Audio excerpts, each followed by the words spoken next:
ఓం శ్రీమాత్రే నమః. ఛానల్లోకి స్వాగతం అండి. సింహరాశి వారికి అదృష్ట సమయం వచ్చేసింది. ఎంతో కాలంగా మీరు ఎదురు చూస్తున్న 10 శుభవార్తలను ఈ నెల 9వ తారీఖు తర్వాత వినబోతున్నారు. ఈ శుభవార్తలు మీ జీవితంలో ఆనందాన్ని తీసుకువస్తాయి. మరి ఈ నెల 9వ తారీఖు తర్వాత సింహరాశి వారు వినబోతున్న ఆ శుభవార్తలు ఏంటి? ఈ శుభవార్తను వినడానికి ముందు మీరు ఎటువంటి ప్రవర్తన కలిగి ఉండాలి, ఎవరితో మీరు జాగ్రత్తగా ఉండాలి, అలాగే ఏ దేవతారాధన చెయ్యాలి అనే అంశాలతో పాటుగా సింహరాశి వారి గురించి కొన్ని ఆసక్తికరమైన విషయాలను ఈ వీడియోలో మనం వివరంగా తెలుసుకుందాం. కానీ అంతకంటే ముందుగా మీరు కనుక మన ఛానల్ని ఇప్పటి వరకు సబ్స్క్రైబ్ చేసుకోకపోతే సబ్స్క్రైబ్ చేసుకుని పక్కనే వచ్చిన బెల్ ఐకాన్ నొక్కి ఆల్ సెలెక్ట్ చేసుకుంటే మేము ఇలాంటి వీడియోస్ అప్లోడ్ చేయగానే ముందుగా మీకు నోటిఫికేషన్ వస్తుంది. అలాగే వీడియో ఎక్కడా కూడా స్కిప్ చేయకుండా చివరి వరకు చూస్తేనే మేము ఏం చెప్తున్నామో మీకు పూర్తిగా అర్థమవుతుంది. ఇక వివరాల్లోకి వెళ్తే మిగిలిన రాశులన్నింటిలో కూడా సింహరాశి వారికి ప్రత్యేకమైన రాశిగా జ్యోతిష శాస్త్రంలో చెప్పబడుతుంది. మరి సింహరాశి వారు ఎందుకంత ప్రత్యేకం అంటే వీరికి ఉన్నటువంటి సహాయం చేసే గుణం, కార్యదీక్షత, కార్యదక్షత, సంయమన పాలన వంటి అనేక అంశాలను కలిగి ఉండటం వల్ల సింహరాశి వారు అందరూ అంటే ప్రత్యేకమైన వారుగా చెప్పవచ్చు. అయితే సింహరాశి వారు ఈ సమయంలో మీరు జాగ్రత్తగా ఉండాలి. ఈ సమయంలో మీరు చేయవలసిన పని ఏంటంటే ముఖ్యంగా మీరు ఎటువంటి పరిస్థితుల్లోనైనా మౌనంగా ఉండటానికి ప్రయత్నించండి. ఇలా కనుక మీరు కొద్దిగా ఓర్పు పట్టి మౌనంగా ఉన్నట్లయితే ఇప్పటిదాకా మీరు ఎవరు వినని 10 శుభవార్తలను మీరు వింటారని చెప్పడంలో ఎటువంటి సందేహం లేదు. అయితే మీ ముందు నవ్వుతూ మాట్లాడే కొందరు వ్యక్తులు వెనక నుండి మీ నాశనాన్ని కోరుకుంటున్నారు. వారెవరు అనే విషయం ఈ వీడియో చివరి వరకు చూస్తే మీకు అర్థమవుతుంది. ముఖ్యంగా 3 వ్యక్తులు మీ జీవితంలో మీరు పైకి ఎదగకూడదని మీ నాశనాన్ని కోరుకుంటూ ఉన్నారు. ఆ 3 వ్యక్తుల్లో 2 స్త్రీలు, 1 పురుషుడు మీ శత్రువులతో చేరి మీ శత్రువులకి అనుకూలంగా ప్రవర్తిస్తూ మీ నాశనాన్ని కోరుకుంటున్నారు. ఈ సమయంలో మీరు అనుకున్న పనులు అనుకున్నట్టు జరగాలి, ధనలాభం కలగాలి, అందరికంటే ముందు ఉండాలి అనుకున్నట్లయితే కనుక మీరు ఏం చెయ్యబోతున్నారు అనే విషయాలని ఇతరులకు అస్సలు చెప్పకండి. మౌనం వహించండి.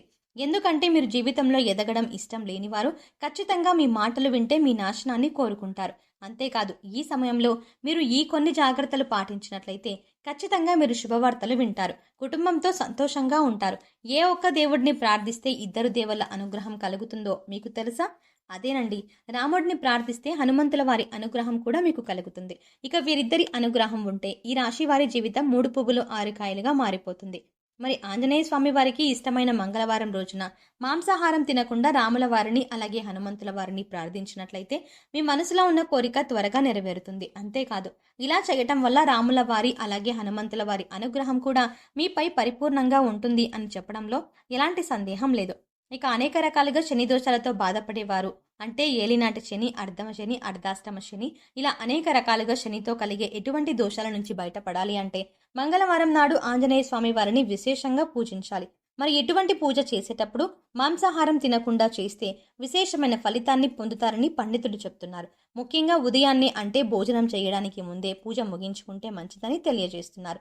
ఈ వీడియోని మీరు చివరి వరకు చూస్తేనే మీరు చేయకూడని తప్పులతో పాటుగా ఏ వ్యక్తులతో మీరు దూరంగా ఉండాలి అనే అంశాలు మీకు వివరంగా తెలుస్తాయి. అలాగే వీడియో నచ్చితే లైక్ చేసి మా ఛానల్ని సబ్స్క్రైబ్ చేసుకోవడం మర్చిపోకండి.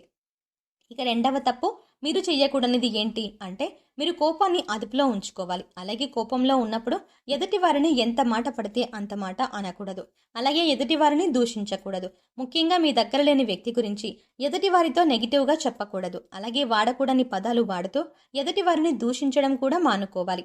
ఎప్పుడైతే మీరు వాడకూడని పదాలు వాడతారో అది ఇంట్లో కానీ, మీరు పనిచేసే సంస్థల్లో కానీ, ఇరుగు పొరుగు వారితో కానీ ఎక్కడైనా సరే ఎటువంటి పదాలు వాడినప్పుడు లక్ష్మీదేవికి ఆగ్రహం కలుగుతుంది. మిమ్మల్ని వదిలి వెళ్ళిపోతుంది. అప్పుడు మీరు పేదరికం అనుభవించవలసి వస్తుంది. ప్రత్యేకించి ఈ సమయంలో మౌనంగా ఉండాలి. ఈ జాగ్రత్తలు తీసుకుంటే కనుక ఈ రాశి వారు ఈ సమయంలో శుభవార్తలను ఖచ్చితంగా వింటారు. మీరు అనుకున్న పనుల్లో విజయాన్ని కూడా సాధిస్తారు. మిమ్మల్ని ఎవరైనా రెచ్చగొట్టినా సరే, అనకూడని మాటలు అని మిమ్మల్ని ఆవేశపరిచినా కూడా మీరు ఈ సమయంలో మౌనంగా ఉండటం వల్ల అనేక ప్రయోజనాలని పొందుతారు అనడంలో ఎలాంటి సందేహం లేదు. కొద్దిగా ఓర్పు వహించినట్లయితే కనుక జీవితంలో మీరు శుభవార్తలను వింటారు. అంతేకాదు మీరు జాగ్రత్తగా ఉండవలసిన ఇంకొక అంశం ఏంటంటే అందరినీ నమ్మి మీరు డబ్బుని అప్పుగా ఇచ్చినట్లయితే కనుక మీకు డబ్బు తిరిగి వచ్చే అవకాశాలు చాలా తక్కువగా ఉంటాయి. ఈ విషయాన్ని మీరు గమనించాలి. ఎందుకంటే ఎవరిని పడితే వారిని నమ్మి డబ్బు ఇచ్చినట్లయితే మీ అవసరాలకు డబ్బు లేక మీరు చివరికి ఇబ్బంది పడవలసి వస్తుంది. మనకి ఉన్నంతలో దానం చేయడం, హెల్ప్ చేయడం తప్పు కాదు. కాకపోతే మనం చెయ్యలేని సహాయాన్ని కూడా మీ భుజాల మీద వేసుకొని చేయడం వల్ల మీరు చిక్కుల్లో పడే అవకాశం ఉంటుంది. ఈ విషయాన్ని మీరు గమనించాలి. ఇక ఆర్ అనే అక్షరంతో పేరు మొదలయ్యేవారు ఎవరైనా ఉంటే అటువంటి వ్యక్తుల వల్ల మీ జీవితంలో కష్టాలు అధికంగా వస్తాయి. కాబట్టి అటువంటి వ్యక్తులు ఎవరో మీరు పరిశీలించి అభ్యర్థులకు మీరు దూరంగా ఉండటం మంచిది అని సూచించడం అయినది. అలాగే కష్టాల్లో ఉన్నవారికి మీకు వీలైనంతగా సహాయం చేయడం వల్ల మీరు అదృష్టాన్ని పొందవచ్చు. అంతేకాదు, ఈ రాశి వారు ఎవరినైనా మంచి పొజిషన్కి తీసుకువెళ్ళాలి అనుకుంటే అలా చేసే శక్తి ఈ రాశి వారికి ఉంటుంది. వీరికి ఉన్న పలుకుబడిని ఉపయోగించి వీరికి కావలసిన వాళ్ళని అందలం ఎక్కించగలుగుతారు. మీరు ఎవరిని కూడా గుడ్డిగా నమ్మకూడదు. మీకు ఏదైనా కష్టం వచ్చినా ఎదుటి వారితో చెప్పడం కంటే కూడా ఆ దేవుడి వద్ద చెప్పుకోవడం అనేది చాలా మంచిది. అంతేకాదు, ఒక రకంగా దేవుడి దగ్గర చెప్పుకోవడం వల్ల మీ కష్టాలను దేవుడు విని వెంటనే తీరుస్తాడు. ఎందుకంటే ఈ సమయంలో మీకు దైవబలం కూడా అండగా ఉంది. ఇక మీలో ఉండే నెగిటివ్ ఆలోచన కారణంగా, అంటే నేను చేసే పనిలో విజయం సాధిస్తానా లేదా, నేను పనిని కరెక్ట్ చేస్తున్నానా లేదా అనే ఆలోచనతో ఉండడం వల్ల మీరు చేసే పనిలో పొరపాటు జరిగే అవకాశం ఉంటుంది. అందువల్ల అటువంటి నెగిటివ్ ఆలోచన లేకుండా దేవుడిని నమ్మి దైవం మీద భారం వేసి మీరు పని చేసినట్లయితే ఖచ్చితంగా మీరు విజయం సాధిస్తారు. అలాగే పని ప్రారంభించే ముందు దేవుడిని తలుచుకోవడం మాత్రం మర్చిపోకండి. పి ఇంకా ఎస్ అనే అక్షరాలతో పేర్లు మొదలయ్యే స్త్రీలతో మీరు చాలా జాగ్రత్తగా ఉండాలి. వారిని నమ్మి అన్ని విషయాలను వారితో చర్చించకూడదు.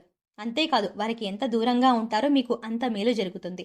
అలాగే ఆర్ అనే అక్షరంతో పేరు మొదలయ్యే మగవారితో కూడా ఈ రాశివారు దూరంగా ఉండాలి. ఎందుకంటే ఈ ఇద్దరు స్త్రీలు ఇంకా పురుషుడు మీ నాశనాన్ని కోరుకునే వారిలో ఉండే అవకాశం ఉంది. ముందు చెప్పుకున్న విధంగా ఈ అక్షరాలతో పేర్లు మొదలయ్యే ఇద్దరు స్త్రీలు అలాగే ఒక పురుషుడితో మీరు చాలా జాగ్రత్తగా ఉంటే మీ జీవితంలో మీరు ముందుకు వెళతారు. అలాగే మరిన్ని యోగవంతమైన ఫలితాలను పొందడానికి ఈ సమయంలో మీరు చేసుకోవాల్సిన దేవతారాధన చూసుకున్నట్లయితే గురువారం నాడు దత్తాత్రేయ దక్షిణామూర్తి వంటి గురుస్వరూపాల ఆలయాన్ని దర్శనం చేసుకోండి. మాస శివరాత్రి రోజున శివుడిని అభిషేకం చేయించుకోండి. అలాగే సోమవారం నాడు శివుడికి విశేషంగా పూజ చేసుకున్నట్లయితే జీవితంలో ఉన్నతిని పొందుతారు. సో చూసారు కదండి, సింహరాశి వారు ఈ సమయంలో ఏ విషయాల్లో జాగ్రత్త తీసుకోవాలి, అలాగే 9వ తారీఖు తర్వాత మీరు ఎటువంటి శుభవార్తలు వినబోతున్నారు, అలాగే ఈ సమయంలో మీరు ఏ వ్యక్తులతో జాగ్రత్తగా ఉండాలి అనే అంశాలతో పాటుగా ఈ సమయంలో మీరు చేసుకోవాల్సిన దేవతారాధన గురించి ఈ వీడియోలో మనం వివరంగా తెలుసుకున్నాం కదా. ఈ వీడియో మీకు నచ్చినట్టయితే లైక్ చేయండి. అలాగే మీ ఫ్రెండ్స్ అండ్ ఫ్యామిలీ మెంబర్స్లో ఎవరైనా సింహరాశి వారు ఉన్నట్లయితే వారితో ఈ వీడియోని షేర్ చేసుకోవడం మాత్రం ఎట్టి పరిస్థితుల్లో మర్చిపోకండి. కానీ అంతకంటే ముందుగా మీరు కనుక ఇప్పటి వరకు మన ఛానల్ని ఇంకా సబ్స్క్రైబ్ చేసుకోకపోయినట్లయితే వెంటనే సబ్స్క్రైబ్ చేసుకోండి. అలాగే పక్కనే ఉన్న బెల్ ఐకాన్ని క్లిక్ చేసి అందులో ఉన్న ఆల్ అప్డేట్ని సెలెక్ట్ చేసుకోండి. అలా పక్కనే ఉన్న బెల్ ఐకాన్ని క్లిక్ చేసి అందులో ఉన్న ఆల్ అప్డేట్ని సెలెక్ట్ చేసుకోవడం ద్వారా మేము చేసే ప్రతి వీడియో అప్డేట్ మీ మొబైల్కి ముందుగా నోటిఫికేషన్గా అందుతుంది. మరో చక్కటి వీడియోతో మళ్ళీ కలుద్దామండి. ఓం శ్రీమాత్రే నమః.